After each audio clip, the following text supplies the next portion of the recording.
Oi, meus amigos do Espiritismo, tudo bem? Como que vocês estão passando? Legal, vamos continuar. A mensagem do dia é: você nunca sabe a força que você tem até que a sua única alternativa é ser forte. Pensem nisso, meus irmãos. É nos momentos de dificuldade, nos momentos da tempestade, que as folhas secas caem das árvores e tudo se renova.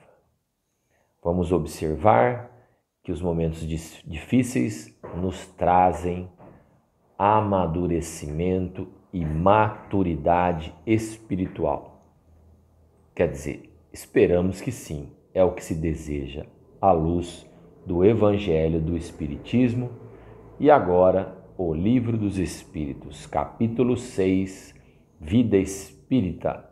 Estamos falando ainda do espírito, no processo da erraticidade, em que o espírito ensaia, estuda, reavalia a sua volta para o mundo corporal e as relações desse período com o mundo corporal.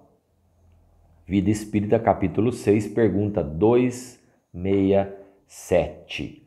A 267 vem nos trazer uma pergunta aos espíritos. Kardec indaga aos espíritos se nós, aqui, durante a vida corporal, nós podemos fazer escolhas aqui, materialmente falando. Estando encarnados, nós podemos fazer?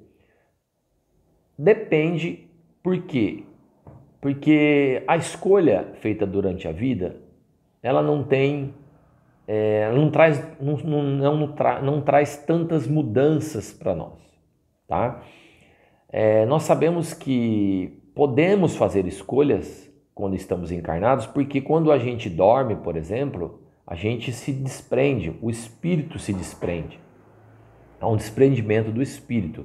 Quando você dorme, esse desprendimento do espírito leva-nos a reavaliar, a encontrar mentores espirituais, espíritos mais elevados ou familiares que vão nos intuir e nos direcionar, vão ajustar o leme do barco.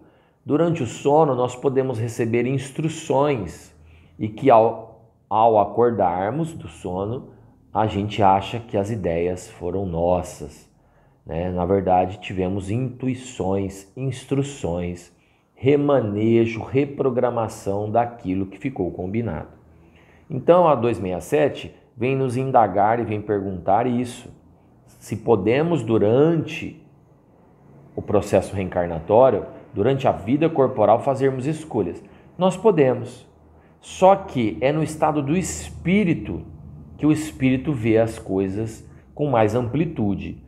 É no estado do espírito que nós percebemos o que estamos fazendo de errado, para onde estamos indo, o que falta fazer, o que deixamos de fazer e o que devemos melhorar. Então a 267 traz esse ensinamento para nós. Já de bate-pronto, a 267 traz a subpergunta 267A, que fala se existem pessoas que pedem para vir reencarnar na grandeza, na riqueza, na fartura, por exemplo, e essa riqueza, essa fartura ou essa grandeza não é expiação e nem prova. Kardec pergunta para os espíritos: existem pessoas nessas condições que não estão passando por provas, não estão passando por expiações e pedem para vir com riquezas, com grandeza. Meus irmãos, sem dúvida que há espíritos assim. Podem ser espíritos que não têm mais nada a expiar e nada a provar. Com a riqueza e com a grandeza, ele tem uma grande missão e um grande perigo, porque a riqueza e a grandeza nos traz diversos desafios, diversas pegadinhas que podem encher nosso ego e nosso orgulho e atrapalhar a nossa jornada reencarnatória. O espírito que pede para vir nessas condições, ele tem grandes responsabilidades, porque é um espírito que vai lidar com vicissitudes, com grandes problemas, como diz a resposta. Esses problemas são trazidos pela riqueza. A riqueza, às vezes, é uma prova muito mais penosa ou muito mais complexa e perigosa do que a pobreza. Nós temos que nos dar conta disso e tomar cuidado. Mas existem, tá? Por isso que a 268 fala, até que chegue ao estado da perfeita pureza, o espírito tem que passar constantemente por provas, tá? Ele tem que passar por provas, ele tem que ir evoluindo passo a passo, degrau a degrau e subir, mas não como a gente pensa. Não, a gente quando fala em provas, em desafios, a gente traz para o materialismo, traz para as nossas provas daqui, né? As provas materiais, é assim, trabalhar, dinheiro, saúde, casa, carro, filhos, compromissos. Isso são os reveses, isso faz parte da trajetória reencarnatória. Se nós estamos na escola da vida, nós estamos na escola da reencarnação, que é o método que Deus quis que nós participássemos desse método. Como progresso, como maneira de evoluir na carne, depende, porque há espíritos que estão aqui encarnados ou que estão encarnando que não tem mais nada a espiar e nada a provar.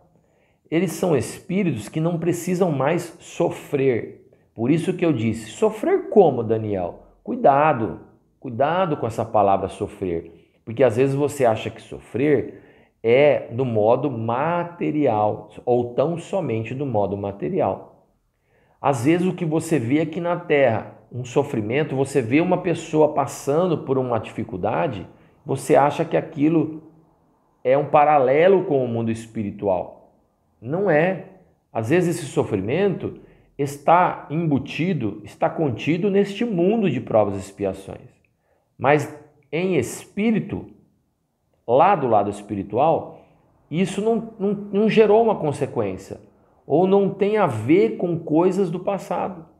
Então, cuidado quando você fala que uma pessoa que está sofrendo aqui, eu não estou dizendo, isso é relativo, porque não estou dizendo um sofrimento agudo, tá? Tome cuidado com isso, porque às vezes o espírito, lá do lado espiritual, ele não tem mais nada a sofrer, tá? Então, esses reveses, esses sofrimentos que a gente entende ser material, às vezes é para alavancar ele ainda mais para ele evoluir. Porque ele não sendo um espírito que precisa mais expiar, ele não sendo um espírito que precisa mais sofrer, ele vem e passa por os sofrimentos normais da matéria, ele só está ganhando com isso, tá? Por que eu estou dizendo isso? Porque tem gente que acha que espírito evoluído vem na Terra só para gozar. Ah, se você é um espírito que não precisa expiar, se você é um espírito que não precisa sofrer, então você vai ter uma reencarnação linda e maravilhosa, cheia de alegria, cheia de dinheiro. Não é assim. Chico Xavier, por exemplo, nos deu esse exemplo. Um espírito evoluidíssimo veio na carne e passou por sofrimentos. Mas são sofrimentos materiais. Talvez o espírito dele não tenha expiação e nem prova a cumprir. Ele escolheu isso, ganhou de presente e usou isso para crescer ainda mais. Então, cuidado quando fala. Nós temos que passar por todas as etapas. Etapas, sim. Para crescer, para ganharmos o grau de pureza, nós temos que passar por todas as etapas. Mas não quer dizer que essas etapas sejam só provas e expiações. Você pode estar encarnado, solicitou desafios, e eles não são provas e nem expiações, e você está ganhando bônus com isso, aproveitando as chances que lhe são concedidas. A 269 embala o assunto e nos traz: o espírito pode enganar-se quanto à eficácia da prova que escolher? Ele está perguntando, Kardec, mais ou menos assim: esse espírito lá na erraticidade, ele estudou, ele planejou, ele foi orientado, Deus permitiu a sua vinda, foram feitas escolhas e uma reprogramação reencarnatória antes dele vir, como nós dissemos anteriormente. Escolheu a família, o gênero das provas, a função que ele vai exercer, o biotipo, encaixar em qual sociedade, para qual núcleo familiar. Ele fez todas essas escolhas. Ele pode ter se enganado nessas escolhas? Não. Ele não se engana, porque isso foi programado. O que ele pode é ter pedido mais do que aguentava, ou fraquejado naquilo. Enganar-se não, porque ele recebe a ajuda do plano espiritual para se organizar. Então, ele pode ter escolhido provas acima das suas forças e ter sucumbido, tá? Ele também pode ter escolhido provas que ele não tenha proveito nenhum. Como assim, Daniel? Ele pode ter escolhido funções ou provas que ele permaneceu numa encarnação estacionado. Quer dizer, não fez o bem e não fez o mal. Ficou ocioso. E a ociosidade e a inutilidade reencarnatória não quer dizer um retrocesso. Quer dizer que, olha, meu filho, Deus falando, olha, você poderia ter feito melhor uso disso, tá? E aí, voltando ao mundo dos espíritos, esse espírito que ficou ocioso percebe quanto tempo eu perdi. Eu tive chances. Por isso que no movimento espírita as pessoas falam assim, tem muitos espíritos solicitando a reencarnação para Deus, porque tem muitos espíritos querendo reencarnar, mais do que encarnados. Nós temos que aproveitar essa chance. Então, por isso que o Evangelho fala, dai de graça o que receber de graça, buscai e achareis. Nós temos chance, temos que agarrar com as unhas a chance reencarnatória para produzir bondade, para crescer, para não repetir de ano. Eu sempre faço essa metáfora com a escola, porque na escola, quando um filho nosso perde o ano letivo, a gente entristece.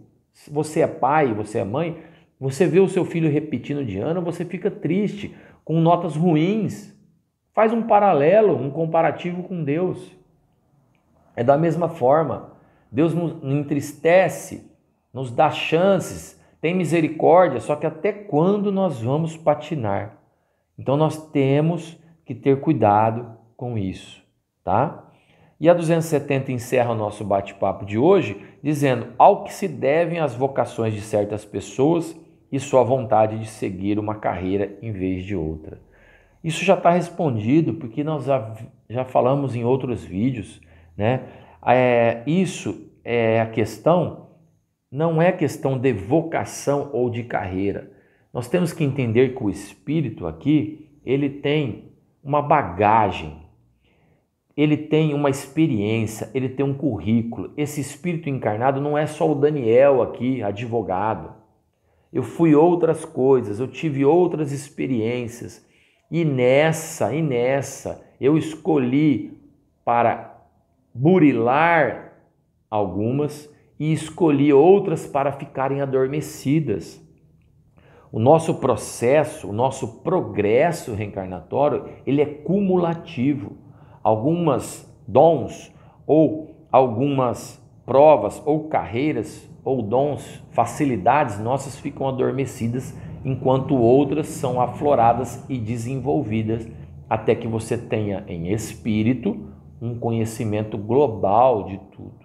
Nós trocamos de roupas, nós trocamos de experiências, nós trocamos de anos letivos, nós estudamos matérias diferentes na carne e assim vamos produzindo para nos aproximar da bondade, nos aproximarmos de sermos um espírito de luz, onde não vai haver em nós diferença, só vai haver amor. Nós vamos grau a grau, degrau a degrau, fase a fase, extirpando as misérias da matéria, as vicissitudes da matéria. Vamos deixando de lado ódio, rancor, vingança, obsessão, apego, ciúme. É assim que o espírito vai. Então, a consequência de tudo isso, dessa engrenagem reencarnatória de vidas sucessivas, vai formando o nosso eu espiritual para adquirirmos a maturidade espiritual. Então, a pergunta 270 tem como objetivo nos dizer que é consequência de tudo. Então, nossas escolhas de hoje aqui, nesse ano, nesse corpo, não são sorteios, é uma lógica que vem sendo seguida. Eu estou me formando, estou nessa idade. Essa idade minha hoje, Daniel, é o que eu criei de maturidade espiritual. E assim eu vou desenvolvendo-me através dos anos e das reencarnações sucessivas. Muita luz, muita paz, muito amor no seu coração. Vamos em frente, de mãos dadas, sendo fraternos e bondosos, porque nós, captando esses ensinamentos, tendo fé e tendo coragem, nós vamos ser sempre bem assistidos pelos bons amigos espirituais. Um grande beijo a todos, paramos na 270.